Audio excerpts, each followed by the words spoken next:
Welcome to the Battle Strategy event. I am extremely excited because now you are going to arm yourself with everything that you need so that you not only get your results, but you know exactly how to handle the credit bureaus. First thing is knowing what not to do, and it is also knowing how to handle those stall tactics, such as when the credit bureaus come back and say they think you're working with a credit repair company. It's when they think it was not you, you didn't provide identification, we want you to get on a call with us, dispute online, your documents. These are the things that would make you give up your rights under sections 3 and 611 by disputing online. It's also a way to control the process, make you frustrated and just walk away. We are not going to do it. And by the end of this, you're going to know exactly what you should be doing instead when you get these responses. Buckle up. As always, you can always schedule a call with me to see if I can do a credit sweep for you. You can head over to .com. We have our battle plan. We also have our credit bureau style tactics. We have a dispute letter that goes with reply when accused of credit repair, what to do when the credit bureaus don't respond, what to do when they verify is accurate, how to follow up on round 1, how to write your disputes. Let's start with our main 4 stall tactics. The first one is we don't understand the nature of your dispute. Second, we don't believe it was you, unauthorized party, third-party credit repair agency. Third, we will not reinvestigate. Fourth, you did not provide identification. You are going to understand all of this and you're going to avoid making the mistake that virtually all companies make with credit repair. Let's go over to credit bureau style tactics. So the very first thing that you want to understand is that it's a long established fact that the credit bureaus are in the business of making money regardless of accuracy off of your information. This is the entire reason behind skull and scare tactics occurring, and you'll need to know exactly how to handle them to get results. So I've put together a battle plan for you to execute, and it comes in 3 stages: Recon, Clandestine operation, and war. Let's go over round 1, round 2, and round 3. I've pointed out 3 major things that you need. Number 1, have a tracking system. You need to track everything. You also need to pull your information from the right place, such as Identity IQ or Smart Credit. If you don't have one of these, you can use my links. You're going to also send everything certified with return receipt. You're going to locate and only use inaccuracies or violations. You're going to use exhibits directly from your credit report. That is very simply when you take a screenshot of the credit report, meaning the account, and you're going to attach it on the last page of your dispute. You're going to have your letter, and at the bottom, see exhibits. An example of this would be if I'm disputing Capital One, I'm going to take a screenshot of Capital One, and it's going to prove that it is in fact reported inaccurately or there's a violation. We're only going to do this when we know that utilizing this is going to get that deletion. Don't do it for all of your accounts. So you're going to prepare a violation and communication log. Each inaccuracy or violation must have a consumer law to support it. So just because you see, let's say, 3 different account numbers, that doesn't mean we are using those account numbers. We're only going to use something like first day of delinquency, date last reported, notice of dispute. The notice of dispute has section 623 to back it, that it's required within a specific time period, and if it's not there, that the account needs to be removed. That's an example of that. Your dispute letters must be unique. It must be an original piece that you write right then in the moment based off your credit report. You need to, number 1, not sign your disputes, and number 2, send with ID and proof of address. It must include the facts directly from the report. You're going to wait 30 days from the date of receipt prior to the new report and the letters. For round 2, do not get on the phone, dispute online, or upload online. You are going to give up your rights. They're going to try to trick you into doing this when they come back and they say, we don't believe it was you. We need you to go online and upload your documentation. We need you to call us. That's a stall tactic. We're going to make sure that they have everything that they need to prove that number 1, it was you, number 2, it came from you, number 3, you provided your identification, so on and so forth. You're going to catalog all your proof against these stall and scare tactics. You're going to write and send new letters, including new and relevant information every single time. You're going to submit a CFPB complaint, send a copy of it to the bureaus, submit an AG complaint against the bureaus, send copies to the credit bureau. You're going to send each letter a complaint copy, certified mail with return receipt, and you're going to use those exhibits directly from the credit report. And now we go to war. This is round 3. We have our step and we have our proof. Violation, notice of dispute. As long as there's an actual violation for this, we have our proof, which is credit report 1, certified mail with a return receipt. credit report 2, proving notice was not entered.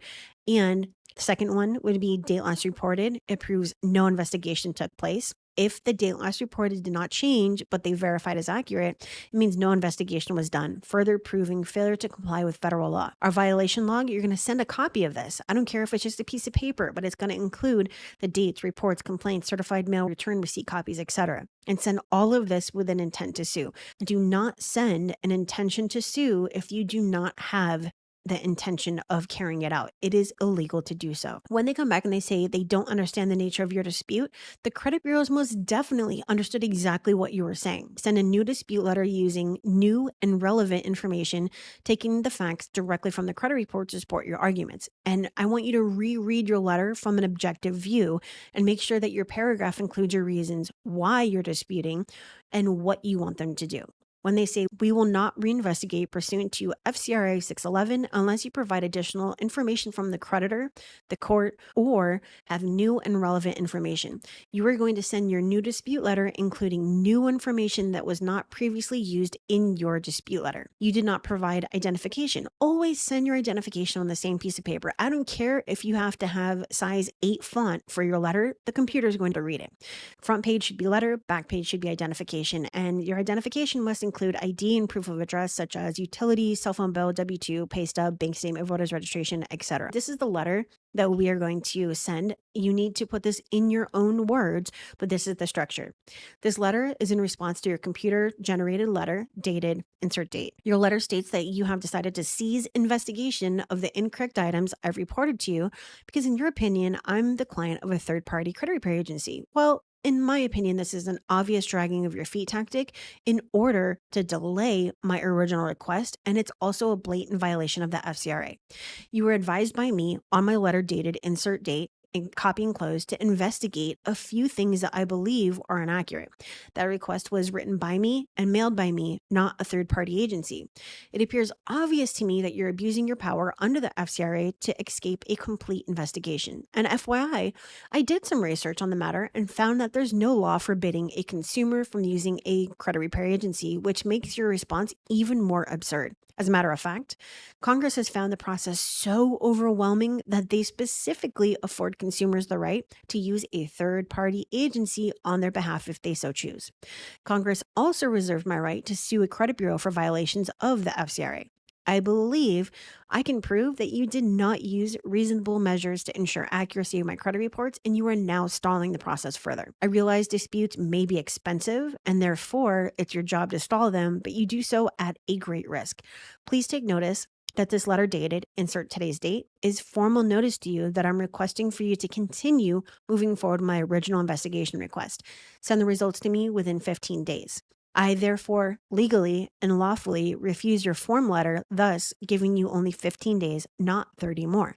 I'm outraged at your accusation, and I have fully researched my rights in regards to my credit file. I look forward to your expediting my original request immediately. This is what you're going to do if the credit bureaus don't respond. Why didn't anyone respond? Does this mean that no investigation took place? Where do I go from here? Everything is in the report. That is the number one thing that you need to keep in mind. Was the notice of dispute entered? If it was not, by the 30th day after they received your dispute, send a new dispute requesting deletion pursuant to Section 623. If it was, did the date loss reported change? If it did, it means the Bureau's performed an investigation. If it did not, request deletion for failure to investigate. Do you see inaccurate information like the date last active, the date last paid, notice of dispute, account activity after the account was closed, date of first delinquency, payment history, monthly payment, etc. Craft a new dispute letter using the highest impact dispute reason and include the facts taken directly from the credit report. Did anything change on the accounts? Check every disputed account for changed information and craft a new dispute letter based on the new information. This includes using a Top Gun dispute reason like date last paid.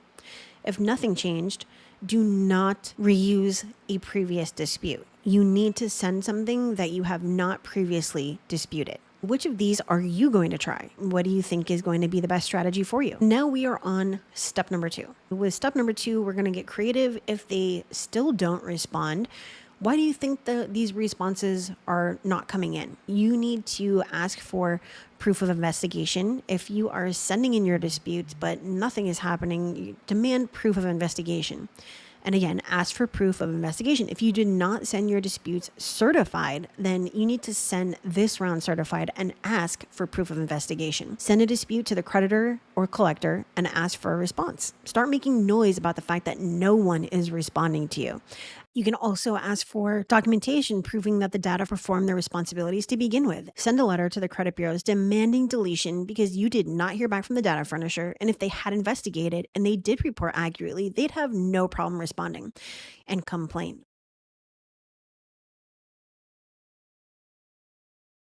Why should your rights be violated just because they didn't do their job? So if they are still not responding, submit a CFPB complaint against the Bureau's creditors and collectors.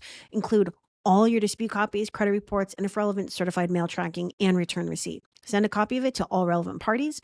Include a letter that demands deletion for violation and FCRA noncompliance of inaccurate data reported on the consumer report. Make other complaints with the BBB, AG, and FTC. What if they're coming back just saying verified? Well, here are some actionable ideas to fight back when the credit bureaus verify, ignore you, or stall tactics. So, one thing I want you to start doing is think of why it didn't work and what you could have done differently. And you can even write it here. Next time, I'll start with the date last paid or the date last active or notice at first day of delinquency.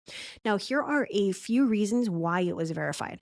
And you want to make sure you did not or do not use these. You used a template instead of writing your own. This is one of the main reasons. The bureaus use a system that reads the letter, checking for text or phrasing, partial matches, etc., to other letters that have already been sent in by you and other people. So it's verified without investigation or it's tagged as frivolous. Maybe you just didn't use the facts. The beauty of factual-based disputes is that we take what the bureau's creditors and collectors report against them. Each dispute letter includes facts to back up the argument taken directly from the credit report. Or maybe you committed credit repair suicide. This happens when you either file false identity theft or you say something. This is what you can do to fight back and win. And each of these is a strategy that can be used against the CRAs. If something is verified, try what is relevant to your own credit situation. So look for the notice of dispute. Remember how I said that I'm going to give you something that can basically virtually remove any negative item. This is it. It's a statement that is required and normally found in the comment section of an account pursuant to FCRA 623A3 and AC and 8078. This statement is required within 30 days of receipt of your first dispute letter, and if it's not present, it's a violation and the account cannot report without it. Check for the date last reported to be updated. When the credit bureaus verify, they're required to update this date. If it still reports the same as it did before, no investigation took place. Find the next best dispute reason based on the facts reported. Only dispute something that is truly inaccurate or inconsistent or in violation. And if you were ignored, you may redispute without it coming back as frivolous. A dispute can only be frivolous if the data furnisher performed their duties correctly under Section 623 to begin with. If they'd done an investigation, why didn't you receive a response? And, as always, instead of throwing your hands up in defeat, you can contact me to see if I can do it for you. So let's talk about round one follow-up tactics. Now, here's a question that was presented to me, and this is why I created it. What can I do if round one was factual with inaccuracies and the accounts come back as updated? For round two, do we state the same thing? The answer to this is no. Now, if you've tried any of these, I want you to click on yes. And if you haven't, click on no. We are going to make a couple of changes to this as we go, but we have round one, round two, and round three. For round one, you're always going to begin with blatant inaccuracies. For charge-offs, we're going to start with date last paid. For accounts where you just want to update the late payments, say, I was not late on date. For accounts where you want to use the late payments to delete the account, delete this because I was not late on date. For third-party collections, you can just put the burden of proof on them. This account is unknown. For debt buyer collections, check out the lates in the payment history and past due because those cannot report on a collection. For round two, if we started with date last paid, we can go to notice a dispute or we can go to date last reported. For the lates, ask for supporting documentation for investigation and dispute that next late payment date. For accounts where you're deleting it, go after first day of delinquency. For third-party collections, collector did not validate or respond and ask for proof of ownership. For debt buyer collections, go after either date last paid or one of the other things specific to debt buyers. For charge-offs, now we're going after notice of dispute or first day of delinquency or date last reported. For updating the lates, copy of bank statement proving when it was late, or use the other bureaus to prove inaccuracy. So an example of this would be if you have Experian reporting 30 days, Equifax reports on time, and TransUnion reports no payment history whatsoever, then that is an inaccuracy, okay? So for lates for deletion, notice a dispute, and the same thing for collections and debt bar collections. So for round 1, it's factual. I'm using your reporting against you. For round 2, it's factual plus proof of investigation. And for round 3, it's factual and violation. And here's what you do not want to do. Your dispute response will come back as frivolous if you either use the same dispute reason twice, or you send the same letter twice, or you don't use factual data to support your claim. And there's so many things that you can use: monthly payment, date less active, balance, date less paid, past due, date less reported, open date, status, terms, first day of delinquency, high balance, etc. Remember that when you use the bureaus, when they come back and they say it's verified, it's simply an opportunity to write a new letter and prove them wrong to get your deletion. The only way that you lose is to give up and stop disputing. When you do that, they win and continue to make money off of your information. This is a game of inches, and you gotta play that game. Always keep in mind that the best revenge is success. So dispute the right way, stay consistent and persistent, and you will see results. You get your deletions, your scores will increase, and they will make less money off your info, and so will the lenders when they can't charge you a higher interest. Now let's go and look at the right way to write a dispute reason. Now, this is probably the most important part of this entire thing. I mean, obviously, it's important for you to understand how to deal with stall tactics and scare tactics, but the way that we combat this is by writing the proper dispute reason. Here's a completed example using the Agero formula. And the Agero is just action, justifier, element, reason, outcome. And we're going to go over all this. Delete this account for inaccuracy because the date last active reports 1/1/2021 on Experian, 2/2/2022 on Equifax, and 3/3/2019 on TransUnion. So for each of these, we need to have outcome, item type, dispute type, justifier, element, and facts. Outcome is kind of like delete, correct, remove, update. Item type, account, inquiry, public record, personal information. Dispute type, inaccuracy, violation, missing information. Justifier is always the word because, and element is the part of the account that you're disputing, like date less active, date less paid, date less reported, notice of dispute, first day of delinquency. And the facts, we have a couple of different ways to say shows, reports, lists, and then you're going to put the information like Experian reports this, Equifax reports that, TransUnion reports this, okay? So choose one. Delete this account for inaccuracy because the date last paid reports as this on TransUnion, this on Equifax, and this on, whatever, okay? We have to support what we're saying with the facts. So what you're going to do is we're going to analyze your report and find all the inaccuracies on each account. Put all of the inaccuracies through the hierarchy. Take the number one inaccuracy or violation and list the reason why it is inaccurate and or in violation.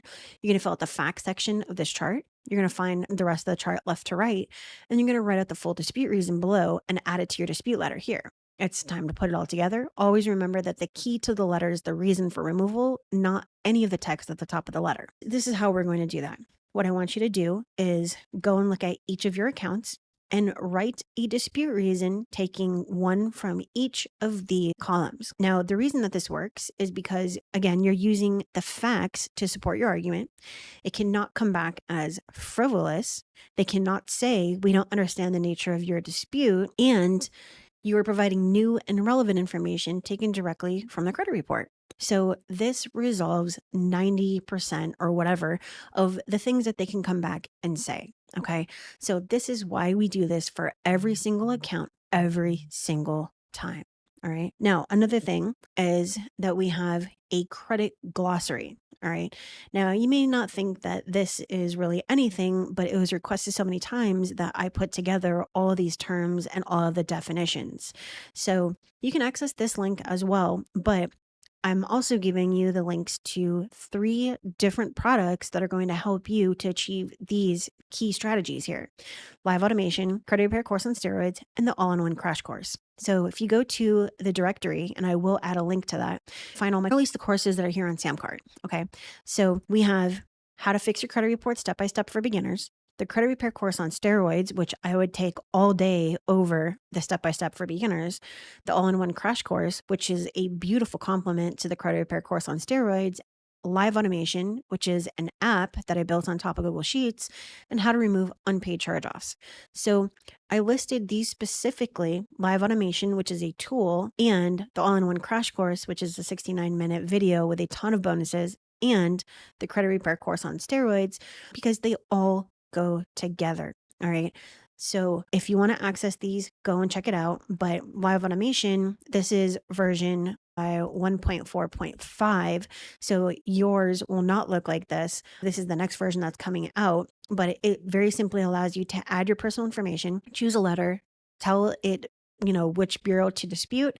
You're going to add some accounts, either manually or by importing your credit report over here on the report page. And you can very simply, as you can see, it imported this. So we're going to choose an account. So we're going to say Barclays.